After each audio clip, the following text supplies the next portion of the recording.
You might think that Family Guy and South Park are the kings of trippy, weird episodes, right? Wrong! Today we're diving into the most unexpected sources of bizarre episodes, the beloved childhood classic, the Powerpuff Girls. Yeah, you heard that right. Those accidentally created supergirls we all cherished have had their fair share of mind-bending adventures. In this video, we're counting down the top 5 trippiest episodes of the Powerpuff Girls. Let's kick things off with Knock It Off. In this episode, the professor's old college roommate, Dick Hardley, yes, you heard that right, comes to town for a visit. It's already strange because we all know Professor Utonium doesn't exactly have a lot of friends, let alone a girlfriend. When Dick meets the Powerpuff Girls, he immediately sees dollar signs. He pitches his idea to the professor, using the girls to make money. But as you'd expect, Utonium rejects the idea outright because he doesn't want anyone exploiting them for evil purposes. But Dick isn't giving up so easily. He tricks the girls into giving him some chemical X, which he takes back to his own lab.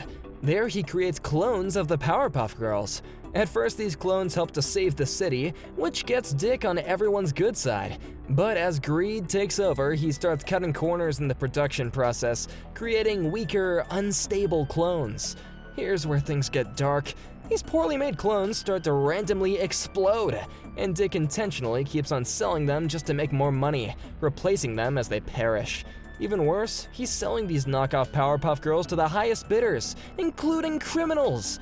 When Dick eventually runs out of Chemical X, he starts extracting it from the original Powerpuff Girls themselves. But after an impassioned speech from Professor Utonium, the clones finally realize they're being abused. In a heroic revolt, they burn down Dick's factory, sacrificing themselves to ensure the safety of the original Powerpuff Girls. And just like that, the OG Powerpuff Girls remain the only ones standing after the loss of thousands of living, breathing clones. The fourth most mind-breaking episode on our list is Down and Dirty. It starts off like any normal day. The girls are battling a monster made up entirely of oil. Don't ask what kind of oil, no one knows. Although they defeat the creature, they do end up covered in dirt, dust, and, well, naturally oil. After a well-earned break from fighting monsters and monkeys, they head home, where the professor runs a bath for them. Blossom and Bubbles happily jump in, enjoying the well-deserved relaxation, because after all, hygiene matters. They call out to Buttercup to join them though, and she refuses, saying baths are for big fat sissies, before storming off. The next day, the girls face another monster, this one shooting thick, disgusting mucus. Again, don't ask why.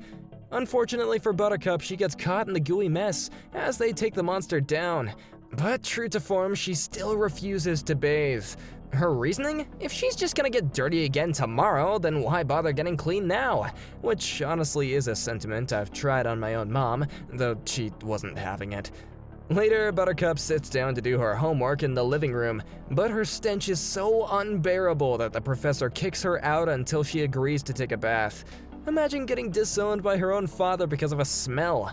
On her way to school, she fights yet another monster, which of course dumps sewage on her. When she finally arrives at the school, her stench is so overpowering that the teacher has to pull the fire alarm for fear that her smell might be dangerous, or worse, burn off the teacher's hair. Buttercup's odor starts to stink up the entire town, and the mayor is bombarded with complaints and eventually has no choice but to tell Buttercup she either needs to take a bath or leave Townsville. Still, Buttercup refuses to do anything about her hygiene. In true Fight Club fashion, she only cares about fighting monsters. But then something strange happens. The next monster she encounters smells her and runs away, declaring she's unworthy. Even the monsters are scared of her by now. Finally, Buttercup is forced to take a bath, but only so she can get back to doing what she loves, fighting monsters. Here's the part that really gets me thinking. Why was Buttercup the only one who kept getting hit with goo and gunk? In the last battle, she was left to fight alone. Even her sisters didn't want to be around her because of the smell. Up next on our list is one of the weirdest episodes called The Collector. So this episode starts as a toy delivery truck comes to deliver the goods. But here is the twist. A few seconds passed and we're shown a fat dude barging into the store as he was expecting something. Even the shop owner was looking at him like, "Don't hurt me, just take whatever you want." He grabs whatever was in the box and starts sniffing it like a creep. Here is where things get dirty.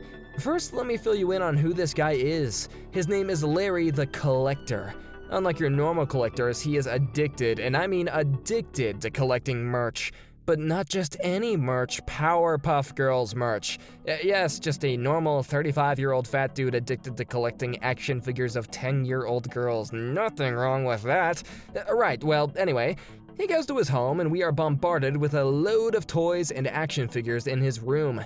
The dude is so addicted that he even has bed sheets of the girl's name. Nothing wrong with that. Anyways, after putting the goods on the shelf, he goes onto his computer to see what is missing in his checklist. But his world gets destroyed as he sees that his lifelong dream is complete, as all the products that he wanted to collect are all in his crusty little bedroom. He turns his chair and questions what is happening. Is everything he ever wanted finally over? Not believing what was happening, he gets an evil idea and starts laughing. The scene then shifts and we are shown the girls. Bubbles is drawing and she goes under the table for a second. God knows why she did that. But when she gets up, she notices that her drawing is missing. Angered, she goes to Buttercup, who is beating her meat, no pun intended, and accuses her for stealing her drawing. But when she moves back, she sees that her meat is missing too, and she slams the wall and starts arguing with Bubbles that she stole the meat. Poor Wall. Seeing the commotion, Blossom ignores them and keeps on brushing her hair, but then she notices that her hair clip is missing, which makes her angry, and she also blames them for stealing her only hair clip. While they're fighting, other things in the house are also stolen. The scene shifts and we are shown that it was Larry who stole it. This might make you wonder, why didn't the professor put any security measures in the house? Larry looks at the stolen stuff and starts screaming, "I want more!" So the next day he lets out a security call to the girls on the landline he stole earlier, and he tells them to come to his rescue. But when they arrive, they see the overly thick collection of themselves and get creeped out. Apart from Bubbles, who thinks it's kinda cool, Larry then reveals himself and tells them that they are the new members of his collection. Hearing this, the girls let out a huge scream that echoes throughout Townsville. The professor hears it and drops his pipe as he rushes over to the mayor for help, which is weird considering that the mayor doesn't get called that much throughout the series. As a response, the mayor calls all the citizens and starts accusing everyone who's not present there. They find out that the comic book guy is missing, and the mayor tells everyone to look for him.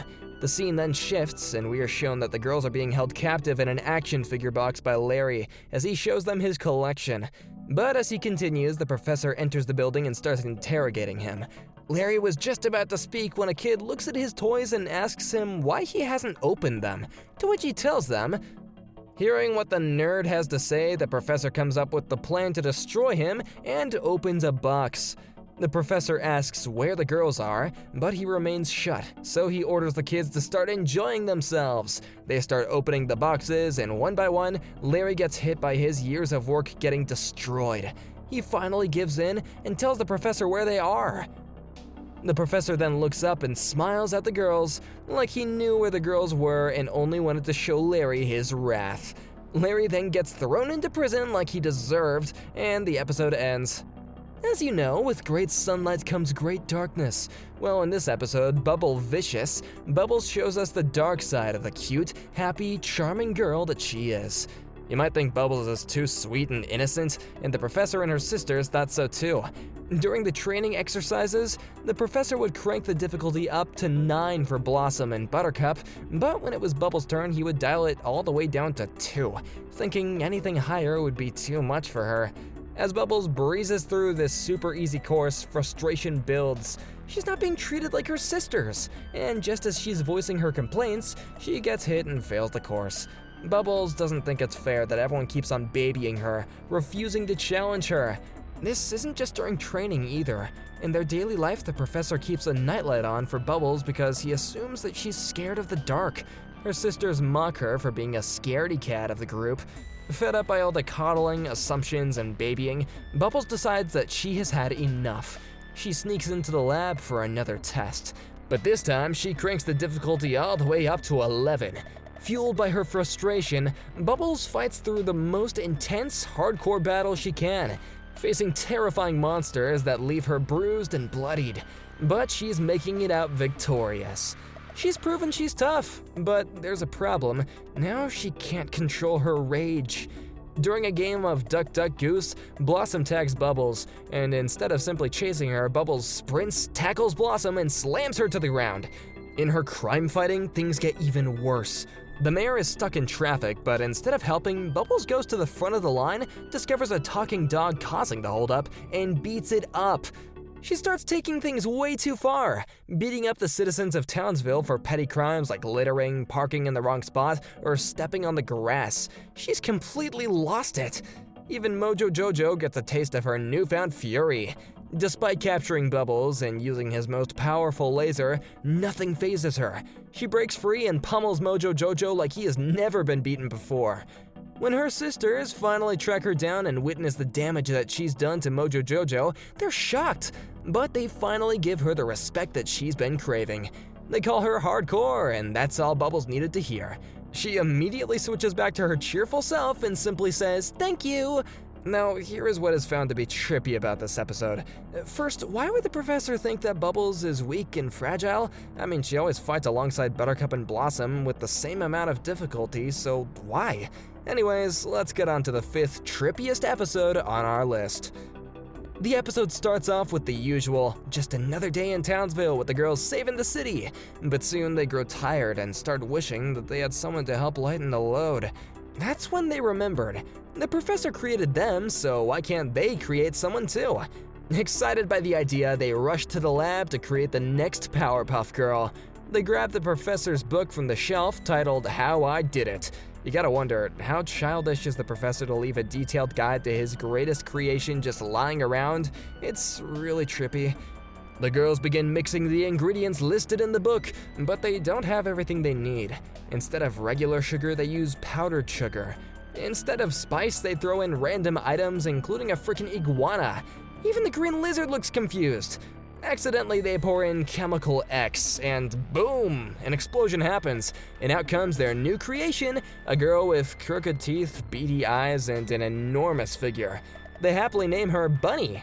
However, Bunny can barely talk, but the girls still send her off to fight crime so that they can relax. The problem is, Bunny has no idea what she's doing. Instead of stopping criminals, she attacks police officers. Instead of saving her town, she frees all the criminals from jail. The Powerpuff Girls track her down and tell her that she is just not cut out to be a Powerpuff Girl. Heartbroken, Bunny flies away, leaving her sisters to clean up her mess. As the escaped criminals beat up the Powerpuff Girls, Bunny hears her sisters' cries for help. She rushes back to town and unleashes her full power, taking down the criminals on her own. Bunny's love for her sisters is so strong that she saves them, proving she truly is a Powerpuff Girl. However, using so much power causes her chemical composition to break down, and she eventually vanishes, reverting back into the original ingredients. But not before showing everyone that in her heart, she was always a true Powerpuff Girl. This was the most trippy episode I have seen in the series, so comment below if you have any better episodes.